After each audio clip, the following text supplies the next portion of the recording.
नमस्कार मित्रांनो, study spark with प्रियावर तुमचे स्वागत आहे. मित्रांनो, तुम्ही प्रेफरन्सेस जर जनरेट करून लॉक केले असेल, परंतु डाउनलोड कसे करायचे माहीत नसेल, तर हा व्हिडिओ तुमच्यासाठी आहे. आणि कालपर्यंत ज्यांचे प्रेफरन्सेस लॉक केले परंतु डाउनलोड होत नव्हते, तर त्यांनी देखील हा व्हिडिओ बघा किंवा त्यांचे जी PDF आहे ती डाउनलोड करून घ्या. तर मित्रांनो, या ठिकाणी सर्वप्रथम आपण आपली लॉग इन ID आणि पासवर्ड, त्यानंतर कॅप्चा टाकणार. त्यानंतर वापस एकदा कॅप्चा आला तर कॅप्चा टाकून येस करायचं. यानंतर OTP आणि कॅप्चा टाकायचा.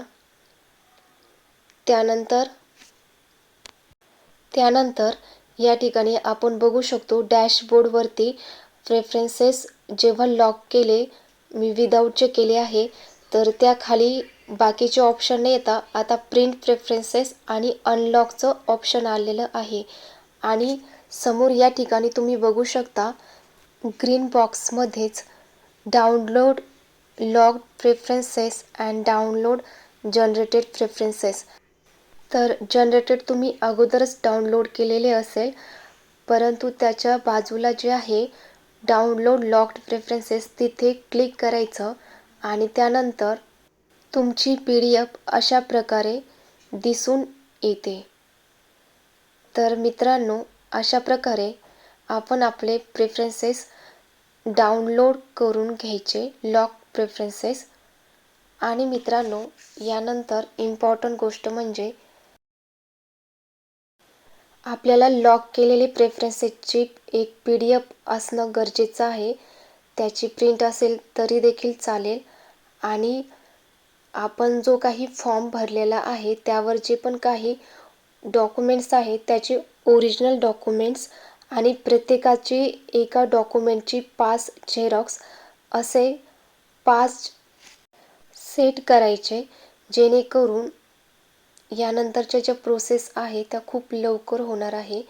आपलं आता ही पवित्र पोर्टलवरती जी काही प्रोसेस चालू आहे ती कंप्लीट झाली की लवकरच 15 दिवसांनीच आपली लिस्ट लागणार. आणि लिस्ट लागल्यानंतर बऱ्याच ठिकाणी आपल्याला ओरिजिनल डॉक्युमेंट्स पाहिजे असते आणि बऱ्याच ठिकाणी आपल्याला जे काही ओरिजिनल डॉक्युमेंट्स आहे त्यांच्या झेरॉक्स द्यावे लागतात.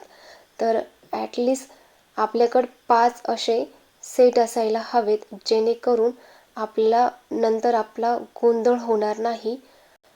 तर मित्रांनो, अशा प्रकारे आपण जनरेटेड लॉक्ड प्रेफरन्सेस डाउनलोड कसे करायचे हे बघितले. आणि जर डाउनलोड होत नसेल तर सेम अशाच प्रोसेसने तुम्ही नंतर ट्राय करत राहा. आणि मग एकदा डाउनलोड झालं की मग नंतर फ्युचरसाठी आपल्याला काही प्रॉब्लेम येणार नाही. आणि एक इम्पॉर्टंट गोष्ट म्हणजे तुम्हाला त्यामध्ये काही बदल जर करायचा असेल, जेव्हा तुम्ही सर्व केलं आहे आणि समजलं काही मिस्टेक असेल, तर अनलॉकचं देखील ऑप्शन आहे.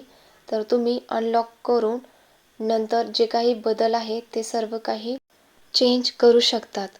तर मित्रांनो, तुम्हा सर्वांना जी काही लवकरच लिस्ट लागणार आहे त्यासाठी best of luck. And video बघितल्याबद्दल धन्यवाद.